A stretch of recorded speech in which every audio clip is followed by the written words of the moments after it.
we put on events to try and mix people up in different ways. We've had in recent weeks, we've had fashion designers talking and human rights activists. We did a talk just recently on demystifying female masturbation, which I'm sure the panel will be happy to talk about if you have any questions on that later in the evening.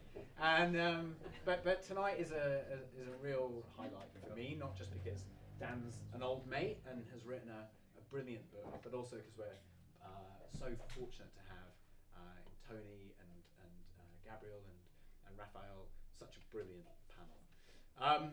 Dan is clearly a bit of a genius. He's written a great book, which I urge you all to buy a copy of tonight. But he's also a genius because when I spend several hours a day, as I do, sitting in the disabled toilets over there, reading the Guardian Football website, Football 365, playing with my fancy football team, my business is actually losing value with every minute I spend reading football.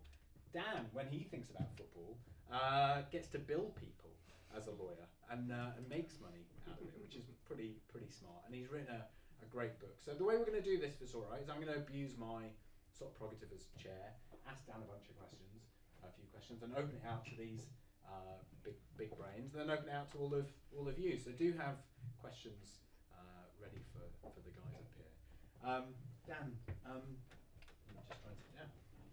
So my your book is full of great examples and stories of controversies and legal issues that have embroiled football in recent years and the transformation of the game.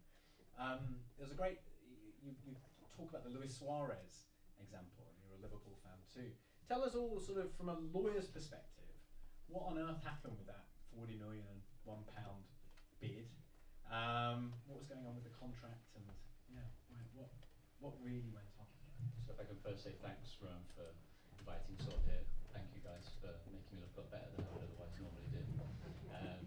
And who would have thought back in 2001, when we were probably drinking cans like that in a park somewhere, that we'd all be here talking football in a little bit more conservative setting. Yeah, you wouldn't have caught us in a bookshop. Exactly.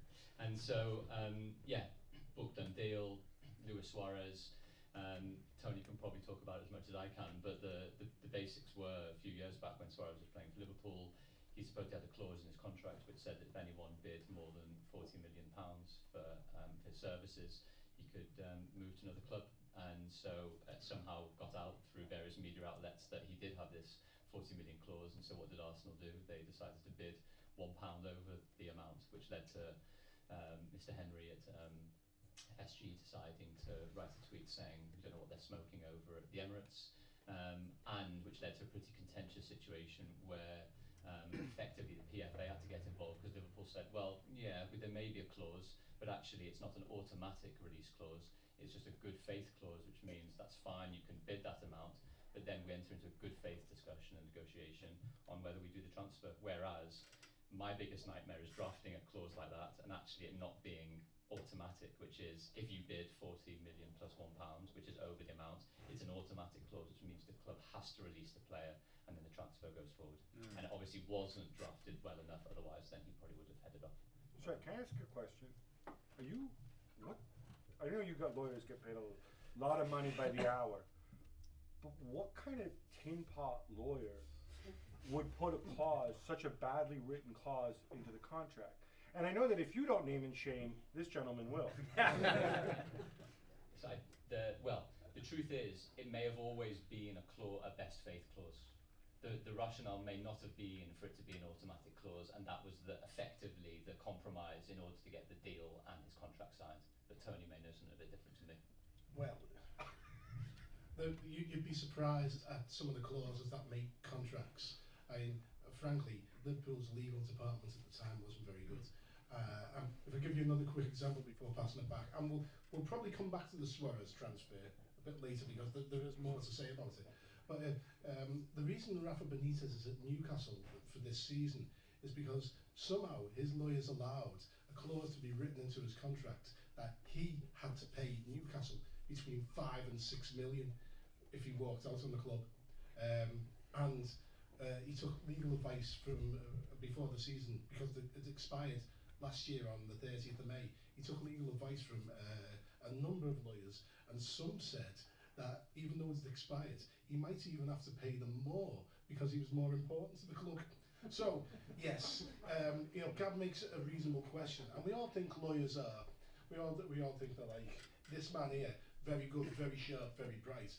But I'm telling you, the number of times you come across in football, especially these deals where you say, how the hell did that get in the contract?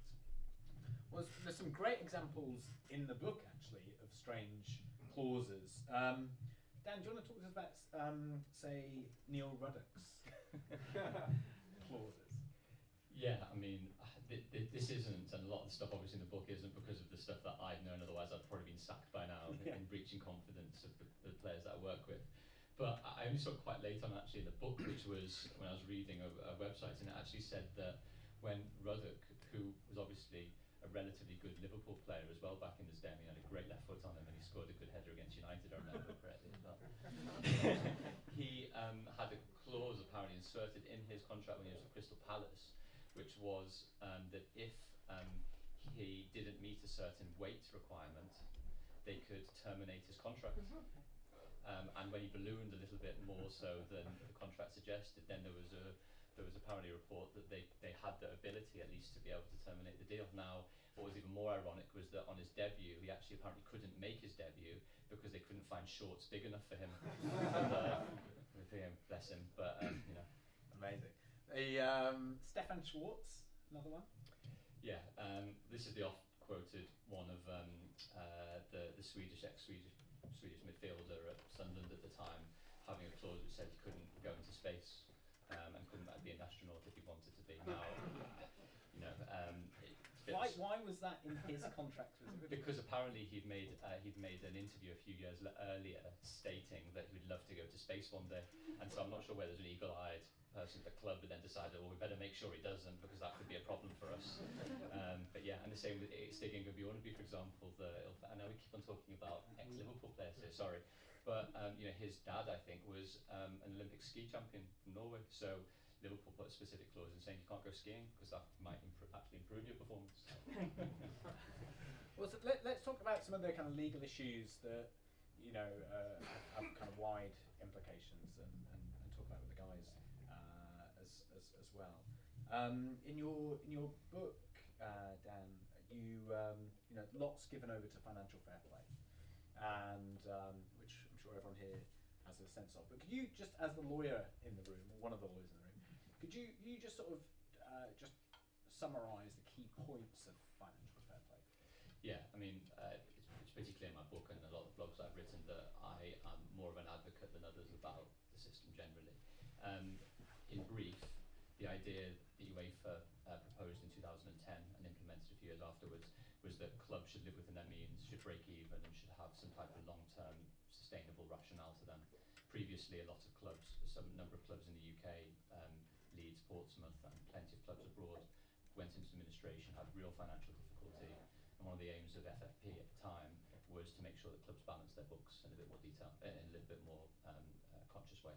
So what happened, regulations got brought in, a lot of clubs were sanctioned in varying degrees of severity, and that's, I guess, what the debate will rage around. There's another question about whether FFP is actually suitable for the current climate we're in, where competitive balance is quite a big issue, and that's something Gab's talked a hell of a lot about and written great stuff about in terms of where do you draw the line between encouraging investment, sustainable investment, and actually kamikaze spending, which can lead to some major problems. Yeah, and how do you avoid regulation that sort of stops sort of mobility in football, people kind of going ahead? I mean, Gab, do you want to maybe? Yeah, I mean, this is something that even when the current FIFA president, Gianni Infantino, when he was at UEFA, they changed the rules, introducing these things called voluntary agreements, which basically what it means in a nutshell is you can overspend, you can breach financial fair play, but there has to be a business plan behind it. In other words, I'm going to spend more money, but at the same time I'm going to grow revenue, and I won't hit the requirements this year. I'll hit them in 5 years' time or whatever. And you submit the plan, and if UEFA say, okay, fine, that makes sense to us, it's credible. If you submit something stupid, like think it was Dynamo Moscow a few years ago. They tried to submit one which was basically based upon them making the Champions League semi-final every year, then less so. It's all a question of degree, it's all a question of fine-tuning. But I mean, whenever people come up and be like, oh, financial fair play, it's all a sham, and well, they're all crooks in it. The basic reality and the reason it's there is that when it was introduced, on aggregate, top flight European clubs were losing roughly 1.7, 1.8 billion euros a season. Now, 6 years later, they're actually making money. I think last year they made about $500 million. So the idea and the reason every single club, even Manchester City, I'm sorry Manchester City fans, even they back it, is that it has turned football into an investable business, into a business self-sustaining that you can put money into and actually make a profit in.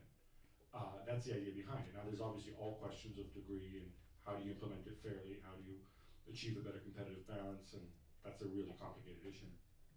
I think one of the biggest problems with FFPs is actually the name, because it suggests something that it doesn't deliver, because it's not meant to deliver fair play or a sort of a even playing field. It really is a licensing system, but that, I guess, wasn't catchy enough for UEFA. What do you mean by that? Well, the licensing system basically says you can play in UEFA competitions if you do certain things, and you have to comply with a host of regularities, some of them financial. So the basic idea, as Gabriele said and Dan said, is you have to show that you're not spending crazy, unsustainable amount of money, and if you are spending crazy, unsustainable amount of money, at least spend it on something that is tangible, like a new academy, like a stadium, like things that will last, even if your oligarch or sheikh or whoever might be the main investor walks out. And the Premier League itself has a watered down version of it, because they too realised that some kind of licensing is a good idea, and the Bundesliga, of course, has had it for decades.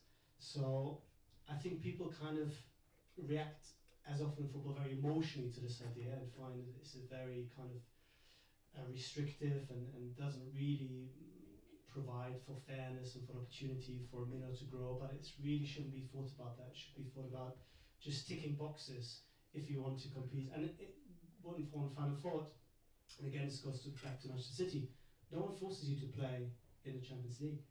You can have the biggest club in the world, you can lose billions and billions, you just won't be allowed to play in the Champions League.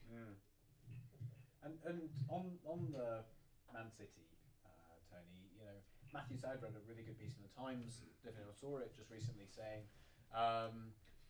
if they wanted to challenge the kind of legal, fairness of financial fair play, they should have gone and done that. But to breach the rules and then maybe fight a lawsuit later is an incredibly heinous way of going about things. I mean, what do you think is going to happen there? Well, it's a football way of going about things.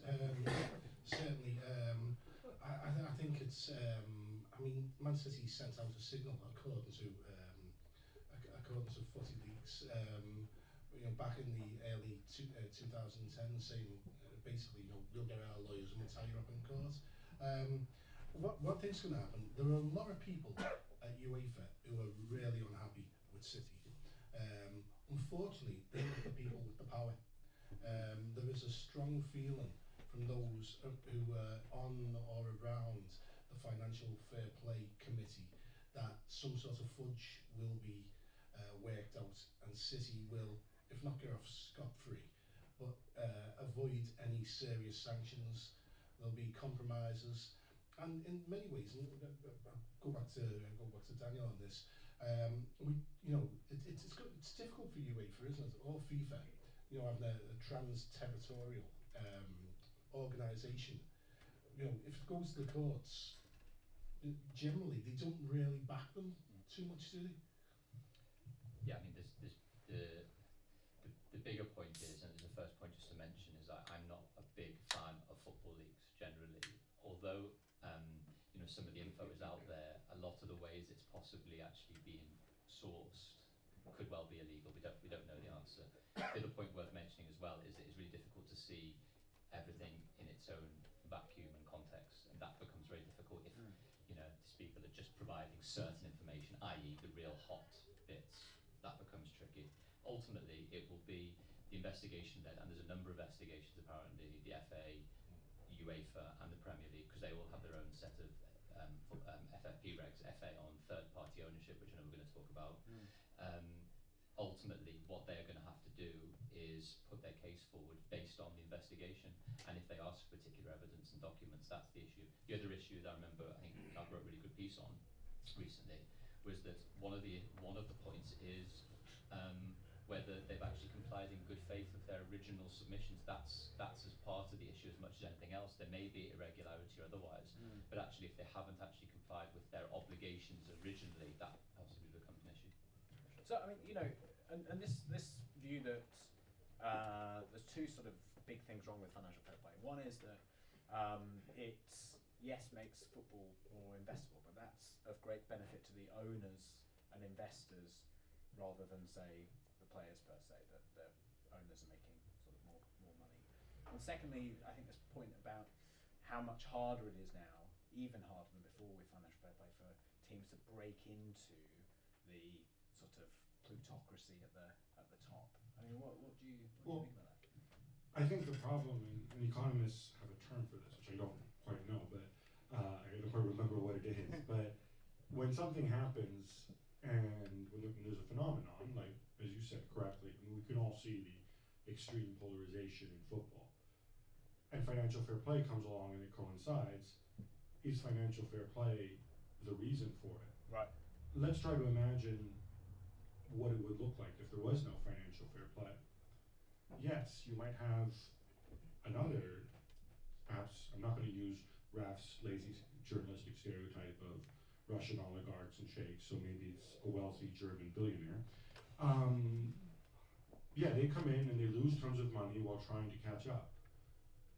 But is that actually good or desirable for the game? And I would actually argue that the massive imbalance that we see today, and it really is an issue, isn't down to financial fair play, as much as it is down to simply the commercialization of the game. And the fact that the big clubs, if you look at where they've given their money, it's not prize money. It's, yeah, the TV deal's gone up, but you know, even in Spain, especially Spain, but also really relate to the party, you know, they have much more leveled out distribution of TV revenue. And the big difference is commercialization. You know, if you want to be a third tier sponsor at Spurs, you know, you're going to have to charge, or you're going to be charged 10 times as much as being a top tier sponsor at Burnley. And yet you're both Premier League clubs. So the money has all flowed to the top, but that has to do with other factors like globalization, like the way these clubs were commercialized, like the fact that, you know, if I were to assume you guys are how many people here support a club from within 15 miles of where they were born? 15? 1-5. Yeah, see, I bet if we were sitting here, Rohan, 50 years ago, it would be much higher. Yeah, true. Yeah. And you guys at least are living here, so you guys could support a Premier League club or whatever football league club is near you. Imagine all the fans around the world. Are they going to support Burnley? No, they're going to support the big clubs that they see on TV, and that's where it's flowing to. These are becoming lifestyle entertainment brands, and the rest of football is not, and that's really what's driving it far more than financial fair play. And this idea that you can only break out if you've got, you know, a wealthy owner spending gazillions is I think extremely fanciful and definitely unsustainable. I was going to say, do you think? I mean, clearly that is the reason that the big gap in sort of in revenue and in, you know, the ability to win and succeed is happens. But do you think financial fair play plays a part in that? Because there are some smaller clubs who suggest, ambitious smaller clubs who want to spend money, who suggest that financial fair play was a way of ring fencing the giants. You know, there's no question that's what they actually say, and you can make a case that a club like Chelsea, that historically was a mid to lower tier top flight club, that they had their oligarch, they spent so much, they built themselves up, and they became a super club. As did Manchester City, maybe starting from a different base, but that was a different era. There's very few clubs that can attain that status and sustainability. By the way, we have a general idea that Chelsea's sustainable. We have no fucking clue whether Manchester City is sustainable. We don't know those sponsorships, how much they're inflated. I mean, UEFA knows whether they're shared or not. We don't know. Could Leeds United do it? Yeah, maybe a club like Leeds United could do it. Maybe some could do it. But very few clubs. And this is just down to how the world has changed and global brands and factors like that. That is a much, much bigger factor than financial fair play. But on this sort of question of sort of mobility in football and the club's abilities to kind of rise up and so on, you've got a really fascinating exploration in your book, Dan, about third-party ownership, and you use the sort of Tevez case to get into that. Do you want to just sort of, from a legal perspective, just talk us through some of the kind of issues, and maybe the kind of case for third-party ownership? I'm not saying that's kind of necessarily your own position, but it's an interesting Well, yeah, perspective. initially, I think in a way, what we're actually doing is talking about competitive balance in different ways. We're talking about the attractiveness of a product, and the way that teams week to week can maybe increase the competitive nature of their games because of that equalisation factor. Yeah. I think talking in those sense. And what seemed to happen in the mid to late 2000s was when, and it sort of blossomed really to a degree when Mascherano and Tevez came over from Corinthians to West Ham, and there was the sort of bewilderment that two of the top Argentinian players would be at West Ham, is the truth. Sorry, Hammers fans. Subsequently, they obviously moved to Liverpool and Barcelona, and then obviously Tevez City to United as well.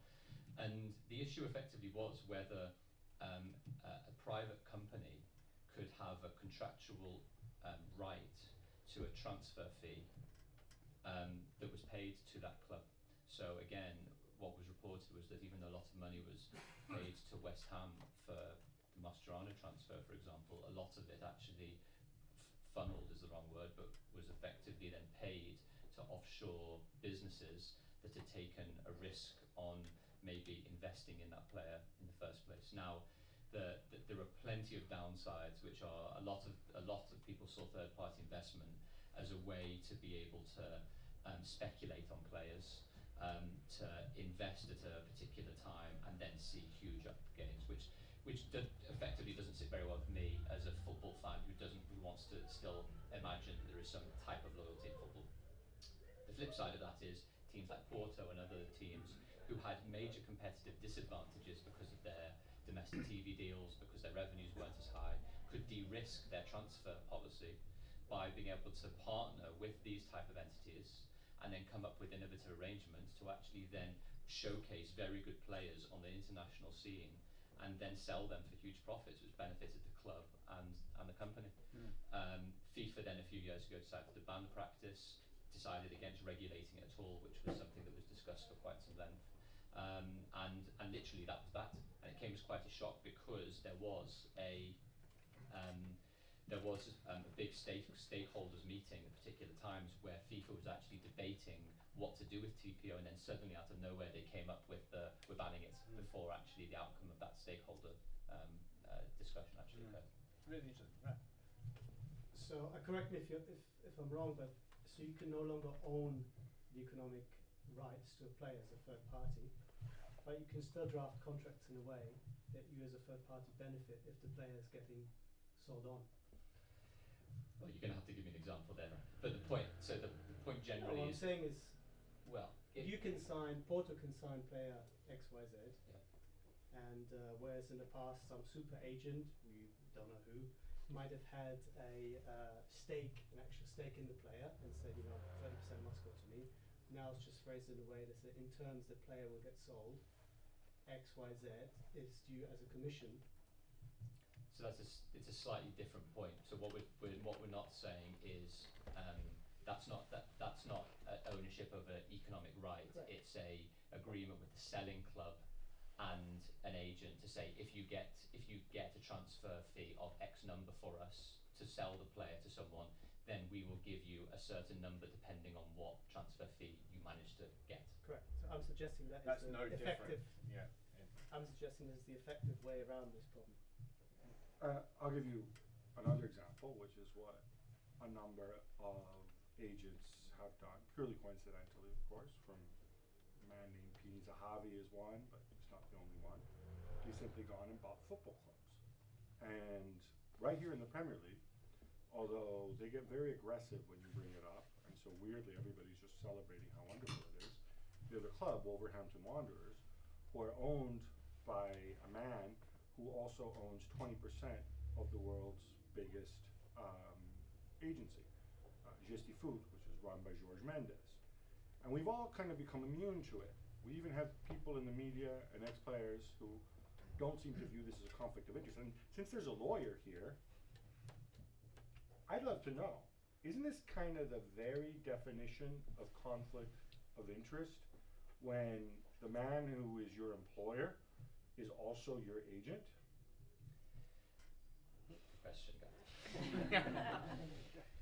The short answer is there has been an FA investigation. No, yeah, all right. George, No. The FA investigation, they say like, Jorge Mendes does not have undue influence at the club. I don't care about fucking Jorge Mendes because it's not him. It's Gesti Food, right? The owner owns 20% of Gesti Food, and as soon as we get to the point where Gesti Food's interests are more lucrative or more of interest to him than Wolverhampton Wanderers, that's where we have a problem, right? Surely that's the conflict of interest, not the nonsense. Correct. The intermediary regs are very clear, is that an agent can't have an interest in a club full stop, because even if it's 1%, it's probably too much, is the truth. So how does he get away with owning 20% of the club? I don't know, but I've done a deal, I'm afraid. I think the most graphic example of third-party ownership and how it works in football is, we spoke about the Tevez deal. It's generally believed that Tevez went from Manchester United to Manchester City for 25 million.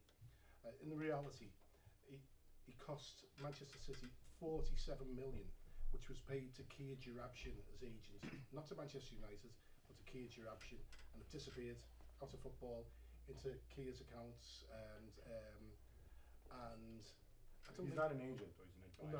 not an agent, an advisor, yeah. And I don't think anyone thinks that's good.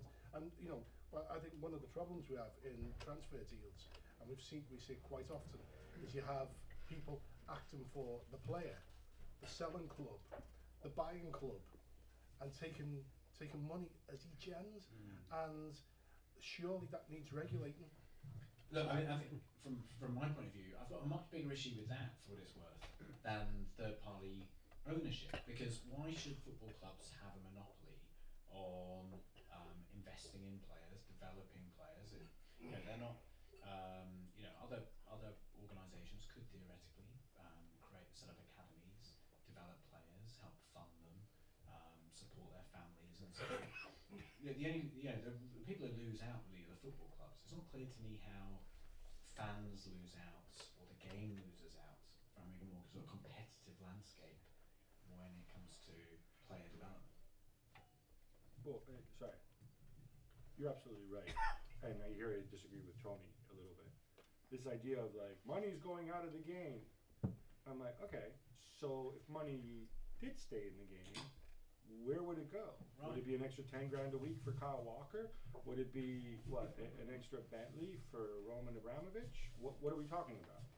I mean, there's a fundamental issue here, which is, and look, I'm a guest in this country, but you guys made a decision a long time ago, I imagine in the Thatcher years, to deregulate a lot of rules and to say, hey, rich people from all over the world, you guys come and invest here because it's for the greater good, right? The exchequer makes more money so we can help more people, right? You made a utilitarian argument, perfectly legitimate. And then guess what? Because you're still paying too much in taxes, we'll help you set up with the help of lawyers. And look, Not all lawyers are good lawyers, like Daniel. No, I think it says so in the Bible, right? It's easier for a lawyer, for camel to pass through the eye of the needle than for a lawyer to enter the kingdom of heaven. And then we're going to help you set up. We're going to create offshore trusts and all this jiggery pokery. And like the other day, this guy Ratcliffe, who's the richest man in Britain, no, but he lives in Monaco and he flies over on Monday morning and flies back Friday night. So he's really resident there, but he's really. You got fucking Joe Louis. Every time people bring up foreign oligarchs, blah blah blah, right? Joe Louis, working class man from this country, benefited from the education he got. I presume in a state school. I'm guessing he didn't go to Eton or anything, right? JRM, is he? Made the money, benefited from the economic climate in this country, and then because he didn't want to pay taxes, he lives in the Bahamas, and that nobody talks about that. That's fine, right? So you've created a climate where, and maybe in the end, it did make sense. Maybe Thatcher was right. Maybe it did create more prosperity for everybody. I don't know. Smarter people than me have gone and looked at it. But inevitably, when you can do this, when you can set up offshore trusts left, right, and center, you are going to create a climate where this sort of money laundering, this sort of sometimes outright theft is made possible. Here, you defend Mrs. Thatcher. Well, I think living proof of how successful the deregulation of that era was is that many football clubs have food banks now.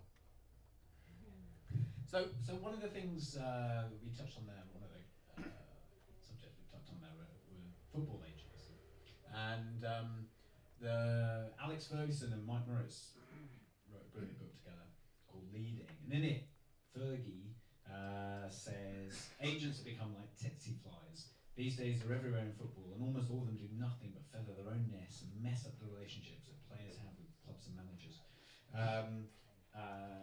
They've turned many players into merchandise. A conversation with most agents is like trying to arrive at a deal in a souk. Brokers have their own agendas, and both player and club suffer the consequences. And he goes on and on and on for page after page. Does anyone want to want to defend or talk about agents? It's really not a nice way to talk about his son. Good point. So, I mean, Dan, in your book, you're really balanced on the role that agents play. I mean, do you want to sort of talk us through in a kind of modern deal? And your book is full of analysis of modern deals. What agents are doing to kind of add value. So I think what I should just going back to the quote, because something struck me the second time after we talked about it before. I'm not sure if this can everyone hear me okay? Yeah.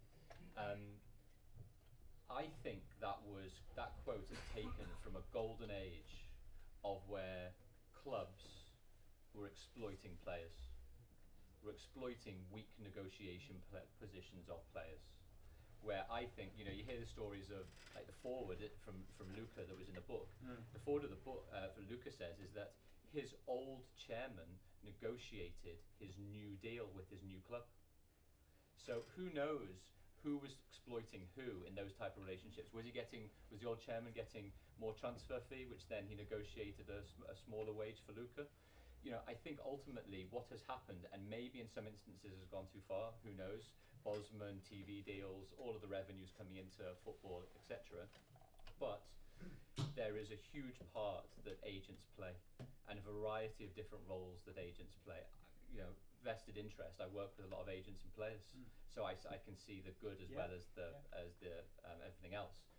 The point that I just want to stress is that ultimately, players have pretty limited shelf lives, and they've probably got 2, possibly 3 at the high elite level contracts in them that's going to have to last them, to them and their family, until they're 70 plus, 80 or 90 plus, if they can't do anything else after playing football. So I do not begrudge players 1 second and their agents to try and get the best deal possible. Does that mean sometimes that there can be conflicts of interest, as Tony has said? Absolutely. I think that's a concern and something that FIFA and the FA will look at. But my view is there are some very, very good agents who will happily take the flack of clubs in public to say, the agent did this or destabilised that or whatever it was. In private, they are absolutely delighted about the way that a deal may have worked for that agent. to be able to have the port of call to phone up the agent. Can we do this deal for this amount? It needs to be here tomorrow. Okay, we'll have a negotiation. Then it may happen or it may not happen. That fluidity and that fluidity of network is absolutely vital for clubs to be able to transfer players in and out. No, you've left nothing for me to say. I mean, I think you need to understand how clubs sometimes treat players. I mean, Raheem Sterling's a great example. When he left Liverpool, and Raheem has, in a lot of papers, become a sort of folk demon. Thankfully, it's changing now. People are beginning to, but his agent didn't do the greatest job. But Raheem was 17, 18. He was getting played every week. He was getting run into the ground at a young age. He was earning £30,000 a week, which, to us is a lot of money. But Stuart Dowling, who wasn't even getting on, he was on the bench, was earning £72,000 a week. And quite rightly, Raheem's agent said, this is not good enough. And Liverpool said no, and really, both sides mishandled it really badly. But someone needed to speak up for the interests of this kid, who was an injury away from having no earning power for the rest of his life. And as I say, while there's a lot to criticise on both sides of that, and Addy Ward, Raheem's agent, accepts that he didn't get it quite right.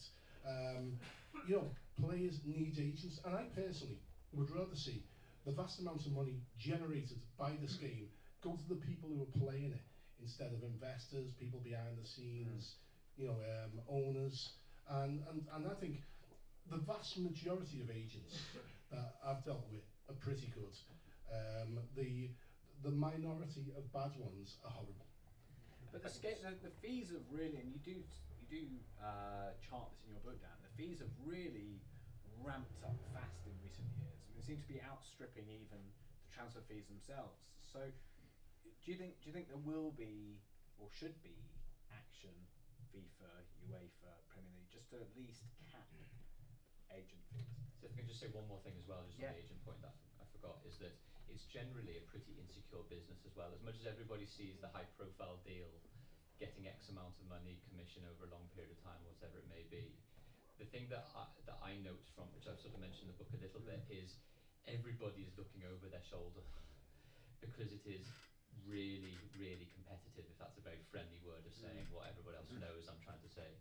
Cutthroats. Yeah.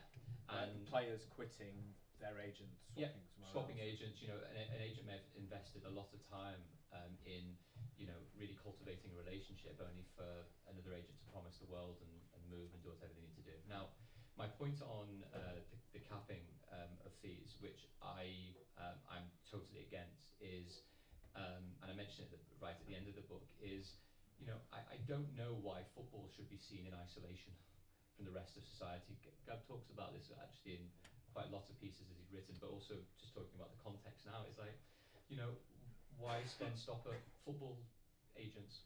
I've never heard anybody suggest that Tom Cruise's agent's commission should be capped. But I mean, all over football there are exceptions. If we hire someone, we'd have to pay a transfer fee. There are all kinds of exceptions in football already, right? I mean, we're talking about third it party. depends. You say that, but if you hire somebody who's under contract and does not have and can't give notice to come work for you, you would have to buy them out of the contract. I mean, you have the right to. I mean, Bosman sort of reflected this in the football context, but still not fully. Football is a total outlier in the European labour market. You can have a sort of gardening leave clause maybe for 6 months or 12 months, but that's it. That's it. We're really talking about can't restrict fixed-term movement. contracts as well. Yeah. So, Yeah. One point I just wanted to make though about agents and agent fees, and so Emre Can, former Liverpool star, and Emre Can, the German international, he moved on a free transfer to Juventus at the start of last season. Free transfer, great, Bosman ruling. Because Juventus was in the stock market, they had to come out and reveal what the commissions were that went to his agent, whose name escapes me right now, but It's Reza Fazeli. yeah, sorry, Reza Fazeli, yeah. Juventus paid 16 million euros, which is about 13.5 million pounds for this free transfer. Aaron Ramsey, who of course is moving to Juventus on a free transfer, we don't quite know how much his agent, chap named Daniel Baldwin, is going to make. If he's as good a negotiator as Reza Gazzelli, he'll be making a similar amount of money. But the absurdity in this is that if you look at, the normal benchmarks for what a commission is are the player wages and the size of the transfer fee. So the size of the transfer fee here is 0, which is what allows the wages to be higher. But there's no real logic. It's totally out of whack. And what that means is, and this is where it can distort the market a little bit, is the agent who's representing the player gets paid by the club to deliver the player. You can almost create an auction amongst clubs. And I think that's where it gets dicey. And maybe capping isn't the answer, but what I would like to see, and I know Daniel would probably hate this, actually maybe you wouldn't because you're good. I'd love to see all this shit public. All the wages, all the commissions, all the information that's in FIFA TMS, no judgments, charge as much as you want in commission. If you're a Manchester City fan and Pep Guardiola wins you the quadruple this year, sure, go ahead, pay him 50 million. You're happy to do that. It's not your money anyway. But let's have a paper trail so that we know who got what, for who, and for doing what, and how much did they charge, so that at the very least, there can be some sort of crowdsourced vigilance. At the very least, the fans of the club can come out and say, hey, Mr. Chairman, why did we do this? Why did you keep using the same guy for these 7 different transfers when he's not involved? Why Willie Mackay? Why this? Why Willie Mackay's son's at Cardiff? Sorry, there's a theme here. I'm not going to go down the road. But do you know what I mean? Like, you can't have it both ways. I think if you view football merely as a business, then that's fine. Then other businesses don't get regulated like that. Frankly, nobody gives a shit what you pay your employees, right? But if you view football as anything more than that, if you view football as something of a public trust, and a lot of football clubs, not in England, but in other European countries, are exactly that. They are public trust. Yeah. They're sort of in between. I think there's a strong argument to make all this information public. No, it's a great argument. I think sometimes deals don't go quite as planned. For example, we were talking about the Suarez deal earlier on. When Liverpool actually agreed to sell him, the asked his agent, Pep Guardiola, Pep's brother, to basically to sell him anything he got over 75 million, he'd have a large percentage of. And of course, Real Madrid and Barcelona were set against each other. The bidding had got to well over 100 million, and then Suarez bid Chiellini, and Real Madrid dropped out, and the market went. So the agent didn't get his cut. Well, he didn't get that part of his cut, but that's the sort of thing that happens. Yeah, I just wanted to say I think it'd be very interesting if we'll see more players in future try to actively run down their contracts. It could happen. Smart agents might have a big incentive to make it happen. Of course, there is a downside to it. As Tony alluded to, the player breaks his leg and he's out of contract and no one's going to pick him up. So I think this is where I think it's sometimes overlooked, that the player also is in a position where the club doesn't want to give him a new contract or can't agree a new deal. You have your own interest. You need to look after yourself, and you need to make sure that you have an ex-club to go to. If the club before was so keen on you, they could have given you a longer deal, but they wanted to make sure that they don't have, like in Ramsey's case, somebody who they felt was no longer really worth the money, longer on their books. So I think it's easy to understand how these situations come about. Right. Yeah, of course. I think the thing that I'm interested also from an agent's perspective, I mentioned it in the book as well, is I don't think too many football fans of their clubs would have an issue if they actually found out that their player was paying their agent. The issue, I think, this outrage, whatever you want to call it, is when you see the numbers of clubs paying the player's agent. And that's the thing that I think is a little bit misunderstood. And just very briefly on that point is, on the whole, what tends to happen, and I see it firsthand, is in order to incentivize the player to join that club, and it's common market practice now, the club will pay the agent on the player's behalf. Yeah. And that's a really important thing to bear in mind, because what that means effectively is, for a number of tax reasons as well, it can be necessary. But it means that unless the system changes a bit, that is going to remain the case. And there is a type of transparency, as Gab will know and Raf will know, which is the FA do publish total numbers. They also publish each individual transaction that took place in the Premier League and the EFL over that season, but they don't talk about any numbers at all. Yeah. That's the distinction. Nicola Cortese, who was the managing director of Southampton some 5 years ago, he was very keen not to pay agents through the club. What he'd do is he'd put extra money on the players' contracts. He'd give them more money and said, you have to pay them. Because what he said, I want them to have a bill drop through the letterbox twice a year, and they open it and go, why am I paying this fellow this much money? Incidentally, on this, there is a fix to solve the problem that Daniel just described, and I'm kind of shocked that nobody's thought this through, but if you had a levy of however many percent on basically every wage packet, that every time you get paid, there's a percentage withheld by the Premier League or by some third-party association, and they then handle the paying of your agent's fee or agent commission when the agent is acting on your behalf, and it's automatic. And then you can negotiate with your agent, I'm going to pay you this much, that much. Because the real issue with agents is that, I mean, I've spoken to many agents who said, well, yeah, I want to get paid by my player.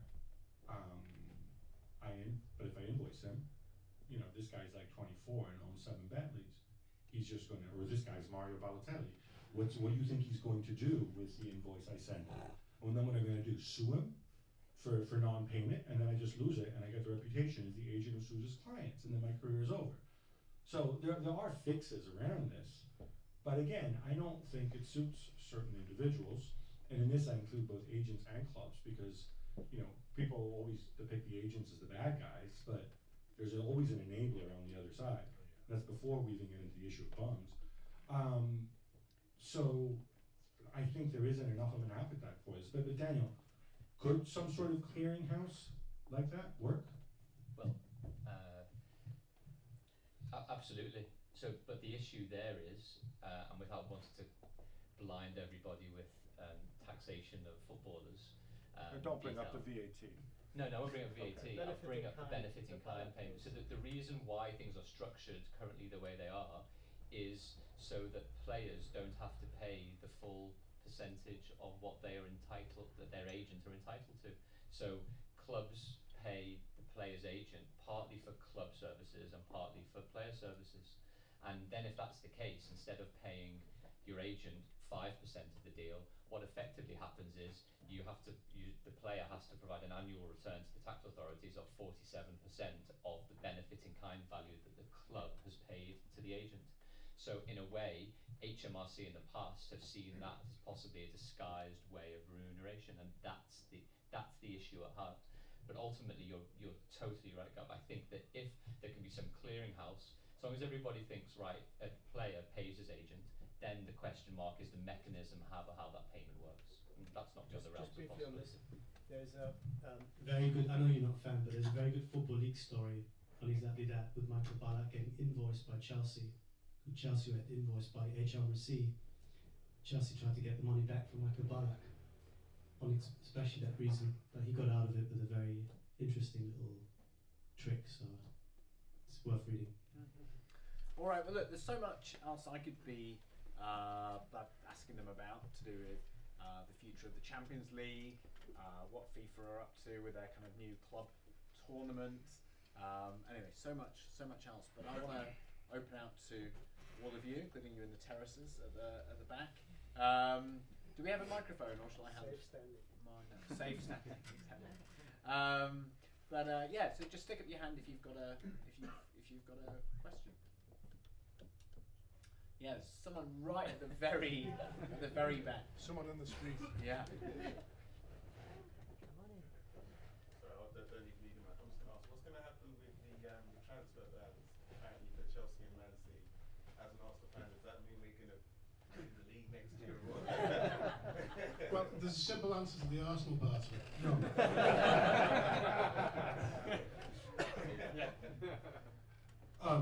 Chelsea have an appeal to go to correct me if I'm wrong here, Daniel, but to the Court of Arbitration for Sport, and they're not going to necessarily get an answer, but certainly in previous cases, what happens is your sentence becomes effective only after you've exhausted all your appeals. That's what happened with Barcelona. For whatever reason, that hasn't happened with Chelsea, and so they're kind of annoyed, and that's why they're bringing their case to CAS. Yeah, just to add a bit detail to it. So what's happened in the past is that the club would first appeal with FIFA, which is the way to do it. Then while that appeal is running, usually take enough time to at least free up one transfer window, and then you can deal. Then you go to CAS. FIFA in this case, this is why Chelsea are so upset, have said no, we don't even give you the right to appeal with us. You have to go straight to CAS. CAS unfortunately will take probably 6 to 8 months, so there's a good chance that they'll miss at least one transfer window. But CAS wouldn't, I mean, I'm certainly under the impression that wouldn't CAS take the view that they would unfreeze the ban pending their own review, right? My understanding is they could do that. And they're likely to do that. Yeah, so I think I read from the Chelsea press release, and what I've spoken to a few other people about, this is the first time that FIFA have refused to freeze the transfer ban pending the outcome of the substantive appeal, which is pretty novel. And on City, I don't think there is a case at present, unless I'm mistaken. Yet. Great question. Sorry, no, I was just going to comment. Milan had previously that same situation where FIFA had given them the transfer ban, and they had to wait 8 to 9 months before their case could go to CAS. So they missed 2 transfer windows because I think their proceedings started in July, and they missed both the summer and winter transfer windows. You sure about that? Yeah. Any other questions? Yes. We started by talking about FFP and how it seemed to improve the marketability of clubs and licensing. Do you believe that increasing the licensing of the big clubs in the big leagues also increased the licensing of the leagues at the detriment of the smaller leagues in Europe? I think those things, I mean, just as what we talked about before was a connect, I think that's even less connected. I don't think it's financial fair play that has made, you know, the Dutch league or the Scottish league comparatively weaker than what they were before. I think it's purely market forces, it's commercialization, it's globalization, it's the fact that you can watch all these leagues, all these major leagues on TV, and in fact, if you're under the age of 30, you probably don't own a television, you probably watch all this shit online, and you will want to watch the same stuff and the big stars, and I would imagine it's that. I mean, I would imagine there's probably, you know, most teenagers today could probably name Barcelona's starting 11 more readily than they could name Huddersfield's or Burnley's. Yeah, I mean, I agree completely. I had a kid in work experience with me when I was at the Times, and he was from Norwich. I said, who do you support? He said, Barcelona. And I'm like, that Catalan identity must mean an awful lot to you then. But he made the point, is he could watch every minute of every Barcelona game throughout the season on Sky at the time. And you know, and he couldn't pay to get in at Norwich, where they were in the Championship at the time, and you know the prices were inflated, and I think that's more what's doing it. I agree with Gab. It's you know the big clubs are like black holes sucking in supporters and money.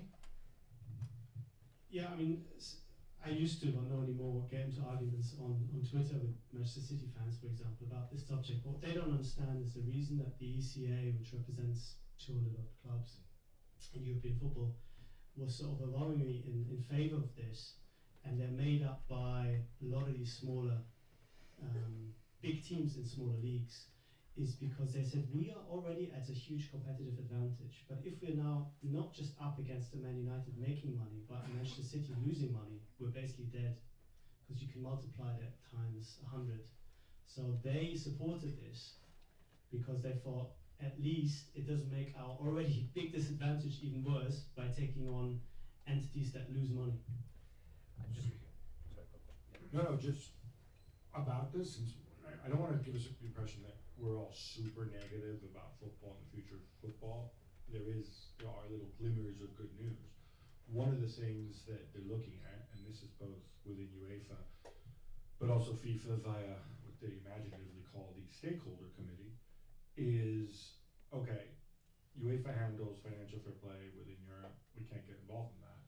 But there are other mechanisms that we can use, like, for example, limiting squad sizes, so you don't have teams like Inter Milan who had 126 players on their books quite recently. Limiting loans, limiting contract lengths. You know, if I all of a sudden decide, okay, you can only loan out 10 players over the age of 18. And by the way, I know now people are going to make cracks about Chelsea and their 75 players on loan, but why don't you go look how many players Liverpool have out on loan amongst players above the age of 18, right? So these are things that, you know, from an economist perspective, these are non-financial things that would have an effect. It would force big clubs to say, we can't keep all these guys, so we release them on the market, and then if they're good enough, they will quickly emerge somewhere else. And, you know, these are baby steps, but these are measures that can be taken. Yeah, so I agree with that. More questions, please. Yeah, gentleman right here. I agree with everything you say, and obviously trying to apply some laws of economics to football labour markets. I think we all can agree now. You know, we've come so far, and we can debate Man City. What do you think, though? There's a general question of moral hazard probably on the whole industry.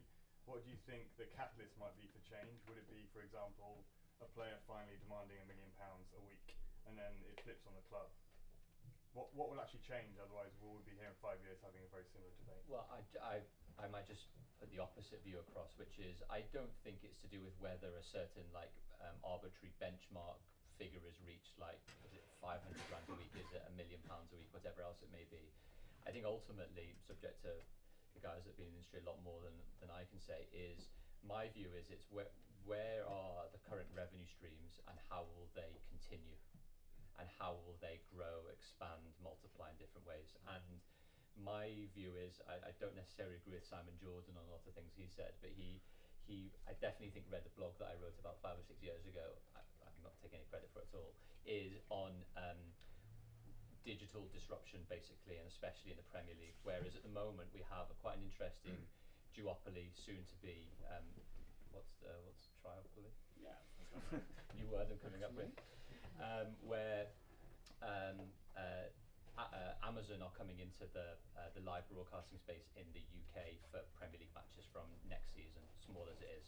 Now, I think there is an interesting dynamic going to start to take form, I would say, in the next 2 to 3 cycles, whereas PS, there's no magic at all in understanding why the Premier League are looking for a broadcast, OTT, internet-related chief executive, because I think one of the things that the Premier League would look to do is try and sell their rights at some point direct to consumer.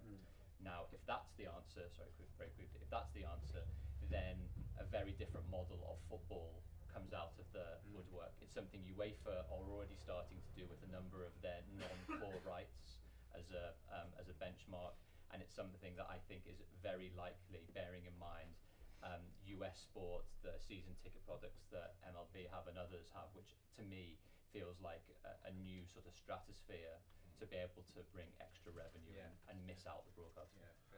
I mean, 5 or 6 years ago, I had a meeting with some people from Google, and they said that some of the television rights said, you know, are they going to plateau?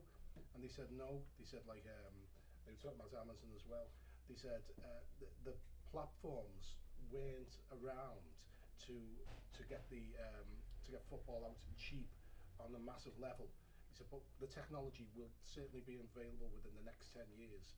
And he said, and then we'll be involved. So I can't see any sign of the television rights, or the broadcast rights, I should say, of plateau. And I think they're going to go up and up. and we're going to see a new sort of football. I mean, you look at the stuff that the people like the NFL are doing, you know, with red zone and the change in the way people look at, you know, well, the way they watch American football. So it's so you know, I mean, I think a bit of creative thinking from the, you know, football and the leagues. I think they'll be able to manage to keep the money going up and up and up, and we will see the first £1 million a week player before too very long. Well, there's two things quickly. One is on the issue of red zone.